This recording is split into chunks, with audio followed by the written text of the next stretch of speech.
Moradabad collectorate पर बड़ी संख्या में इकट्ठे हुए भारतीय गौरक्षा सेना के पदाधिकारियों ने कार्यकर्ताओं के साथ गोकशी के विरोध में जिलाधिकारी को ज्ञापन सौंपा। इस दौरान उन्होंने गो तस्करों के खिलाफ कार्रवाई करने की मांग को लेकर जोरदार नारेबाजी की। जिलाधिकारी को सौंपे अपने ज्ञापन में उन्होंने कहा कि वीरपुर परियार उर्फ खरक गांव से करीब आधा किलोमीटर की दूरी पर गोकशी की जा रही थी। जहां पहुंचे भारतीय गौरक्षा सेना के पदाधिकारियों ने देखा तो वहां करीब 15 गोवंशी पशु मौजूद थे। वहीं गो तस्करों ने जैसे ही इन्हें देखा तो वह भागने लगे। इस बीच एक गो तस्कर को मौके से पकड़ लिया गया। बाकी के गो तस्कर भागने में सफल हुए। साथ ही घटना की सूचना डायल 112 को दी गई।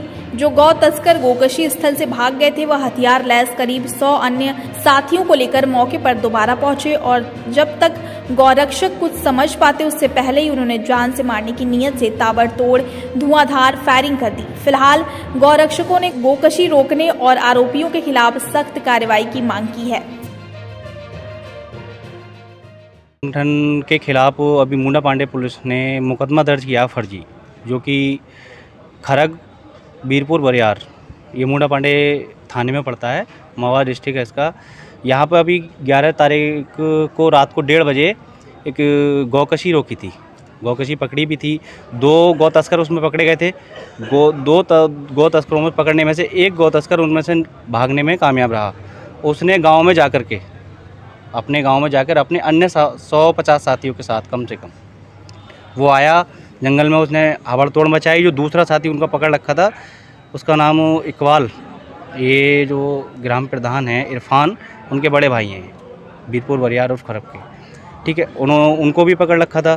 उनको जब पकड़ा उन्होंने आके जो फायरिंग वायरिंग करते ही निकले थे गाँव से वो लोग। उन्होंने गौरक्षा की 2 गाड़ियाँ तोड़ी, भारतीय गौरक्षा सेना की 2 गाड़ियाँ थी, एक स्विफ्ट डिजायर थी, एक वीरजा थी। उन पे ताबड़तोड़ गोली चलाई।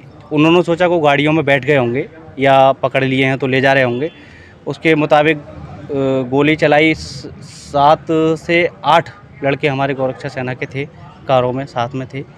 उन्होंने अपनी जान जैसे तैसे बामुश्किल 2-2.5 घंटे जंगल में रहे थे वो। 1:30 बजे 2 बजे की ये घटना है, रात्रि 11 तारीख की। हमारे कार्यकर्ताओं ने 112 पे सूचना भी दर्ज करा दी थी जब पकड़ा था वो। उसके बाद पुलिस भी आई। पुलिस के आने के बावजूद भी वहाँ पे फायरिंग नहीं रुकी, ऐसा महसूस हुआ वहाँ।